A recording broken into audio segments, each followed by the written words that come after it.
Fala, galerinha! Vocês estão bem? Sejam bem-vindos mais uma vez ao canal Matemática com o Rubão.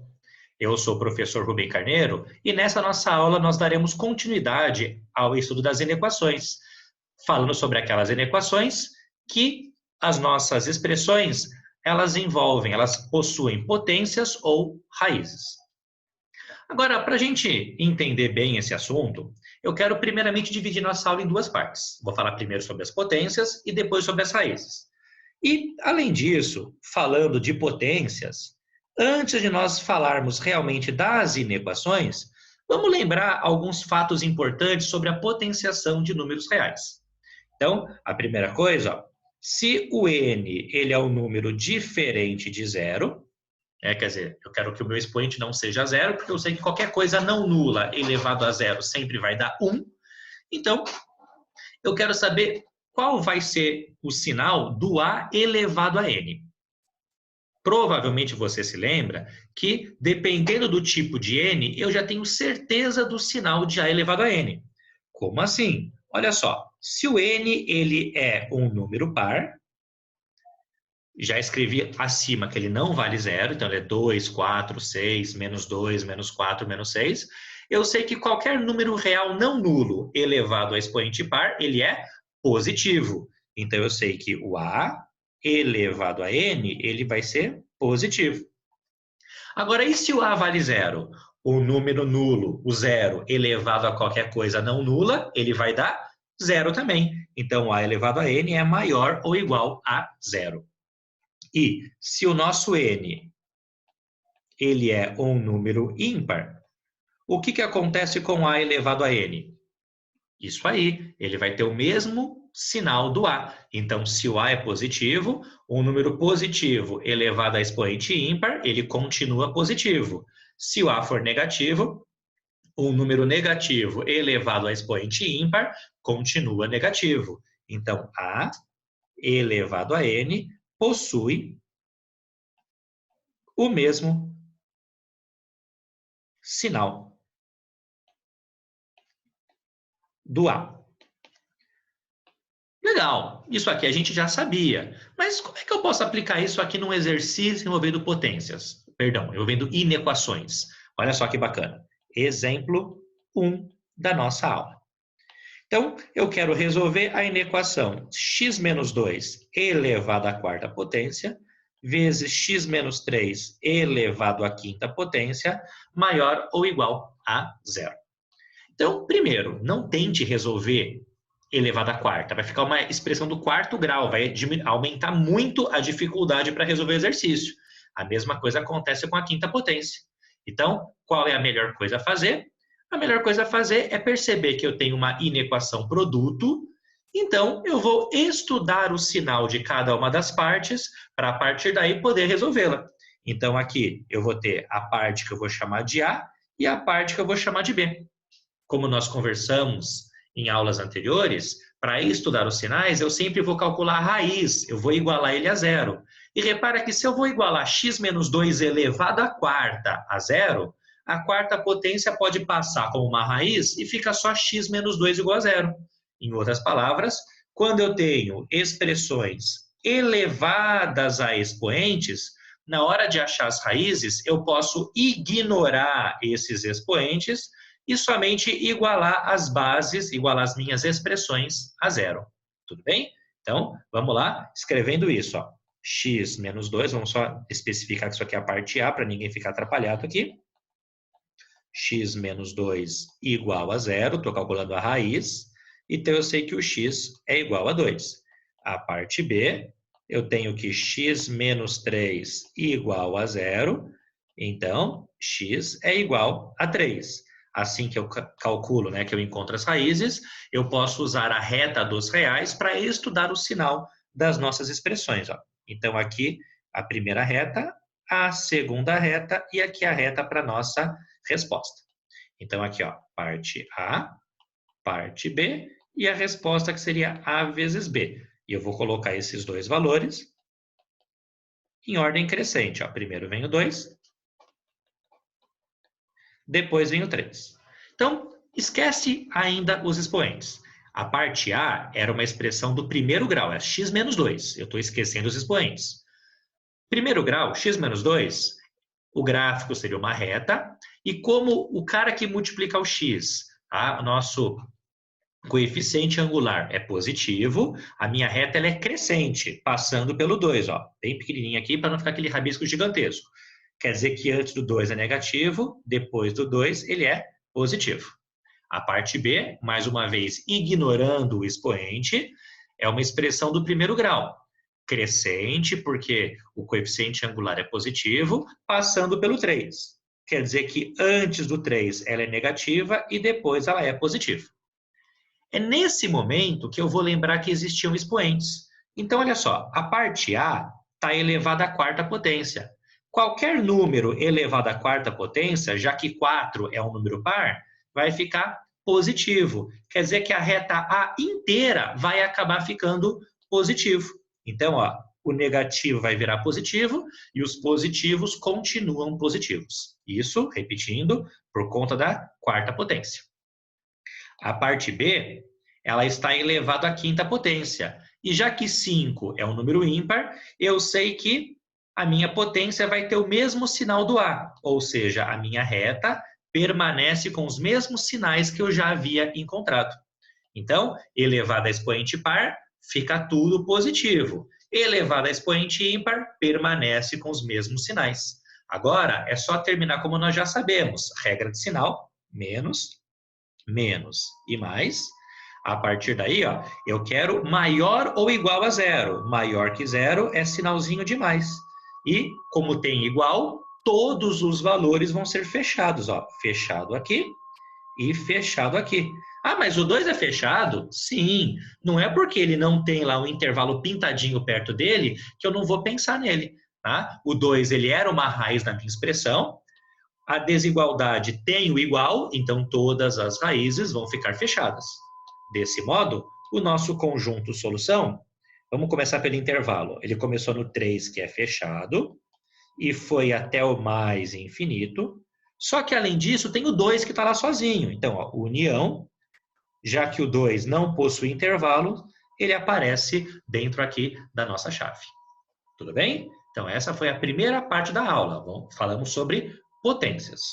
Também quero falar com vocês sobre raízes, no mesmo esqueminha. Vamos fazer primeiro um resuminho do que eu já sei dos números reais e depois uma aplicação em inequações. Então, vamos lá? Então, aqui, raízes. Bom, o que eu já sei também dos números reais? Primeiro, o n é um número diferente de zero. Não existe raiz zero, né? Raiz zerésima de alguma coisa. Isso aqui, ó, não existe, não é verdade? Então, diferente de zero.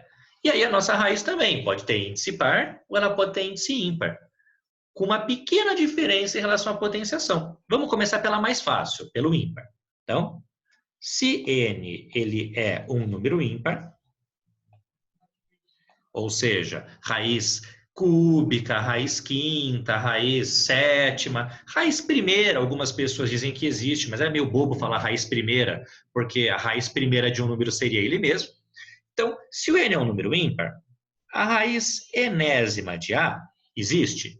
Com certeza. A raiz cúbica existe de qualquer número. A diferença é que, se eu faço a raiz cúbica de um número positivo, a resposta é positiva. Se eu faço a raiz cúbica de um número negativo, a resposta é negativa. Então, a raiz enésima de A, quando n é um número ímpar, ela possui o mesmo sinal de A. Agora, e se o n é um número par? Aí que o bicho pega. Por quê? Porque raiz quadrada, raiz quarta, raiz sexta, dentro dos números reais, só estão definidas para números reais positivos. Ou zero, né? Maior ou igual a zero. Então, eu tenho que tomar esse cuidado. Então, se n é um número par e a ele é maior ou igual a zero, a raiz enésima do número a também vai ser maior ou igual a zero. Então, a raiz quadrada, por exemplo, de um número positivo, ela sempre vai ser positiva. Agora, se o n é um número par e o a é um número negativo, a raiz enésima de A, dentro dos números reais, não pode ser calculada. Então, a raiz enésima de A, ela não pertence aos reais. Ela não está definida no universo dos reais. É isso que eu preciso tomar cuidado quando eu faço uma inequação envolvendo raízes. Então, um rápido exemplo para nós terminarmos essa aula, ó, eu quero fazer a raiz quadrada de x menos 3, multiplicado pela raiz cúbica de x menos 2, e eu quero que isso aqui seja, por exemplo, maior ou igual a zero. Então, vamos lá. Primeiramente, como acontece com toda inequação produto, eu vou separar isso aqui em parte A e em parte B. E da mesma forma que acabamos de fazer no nosso exemplo anterior, vou até marcar que isso aqui é o exemplo 2, né? Eu vou ignorar a raiz para igualar a expressão que está dentro dela a zero. X menos 3 igual a zero. Eu sei que o x é igual a 3. E a parte B, x menos 2 igual a zero, calculando a raiz, deixando sempre bem claro o que eu estou fazendo, x igual a 2. E aí eu posso utilizar a reta dos reais para poder fazer o estudo dos sinais aqui dessas nossas expressões. Então, aqui, ó, parte A, parte B, parte C, colocando os números em ordem crescente. Primeiro eu tenho aqui o 2 e depois o 3. Ignorando a raiz ainda, a parte A seria x menos 3. O gráfico é uma expressão do primeiro grau, crescente, passando pelo 3. Ó. Antes do 3, então, seria negativo, depois seria positivo. A parte B, uma outra expressão do primeiro grau, né? Eu estou ignorando a raiz, x menos 2, reta crescente, passando pelo 2. Quer dizer que antes é negativo e depois é positivo. Antes de fazer regra de sinal, agora eu olho a nossa raiz. Então, dá uma olhadinha aqui. Ó. A parte A está numa raiz quadrada. A raiz quadrada, quando lá dentro é positivo, ela continua positiva. Então, ó, aqui ele era positivo, vai continuar positivo. Quando lá dentro era negativo, não existe nos reais. Então, ó, essa região aqui era negativo. Essa região aqui também era negativa. Quer dizer que essa parte aqui, ó, vou rabiscar, mas depois vai apagar isso aqui, ela não pertence aos reais. Ah, mas professor, é só a parte de cima. Gente, os números reais representam um conjunto só. Não tem o real A, real B, real C. Tá? O que acontece é que nós separamos cada parte em uma reta para ficar mais fácil. Então, ó, essa primeira região aqui, ela não pertence aos reais por conta da parte A. Essa segunda região aqui também não pertence aos reais por conta também da parte A. Tudo bem? Agora vem a parte B. A parte B, ó, é uma raiz quinta, uma cúbica, perdão. Já que é uma raiz cúbica, eu sei que a raiz cúbica ela possui sempre o mesmo sinal. Então, a reta vai permanecer com os mesmos sinais. Agora, quando eu vou fazer regra de sinal, essa primeira parte não pertence aos reais, então nem faço regra de sinal. Essa segunda parte também não pertence aos reais, então nem faço regra de sinal. Só na terceira parte, ó, mais com mais vai dar mais. E aí, ó, como aqui está fechado, né, você está vendo o sinalzinho de igual, os meus valores vão ser fechados. Então, ó, esse valorzinho aqui e esse valorzinho aqui seriam fechados. Mas repara que esse valor aqui, ó, esse número 2, ele está bem no meio da parte que não pertence aos reais. Por quê? Porque se eu colocar 2 aqui na minha raiz, vai dar uma raiz negativa. Então, eu vou ignorar totalmente esse número, ele seria aberto se você fosse preencher. Então, aqui o 3 é fechado. E aí, maior ou igual a 3, ó, eu quero essa região aqui. Desse modo, o conjunto solução dessa nossa inequação vai ser do 3 fechado até o mais infinito, que sempre vai ser aberto. Tudo bem? Resumindo, sempre que você tem uma expressão elevada a número par, a reta inteira fica positivo. Sempre que eu tenho uma expressão elevada a número ímpar, a reta permanece com o mesmo sinal. Sempre que a minha expressão está dentro de uma raiz de índice ímpar, a reta permanece com o mesmo sinal.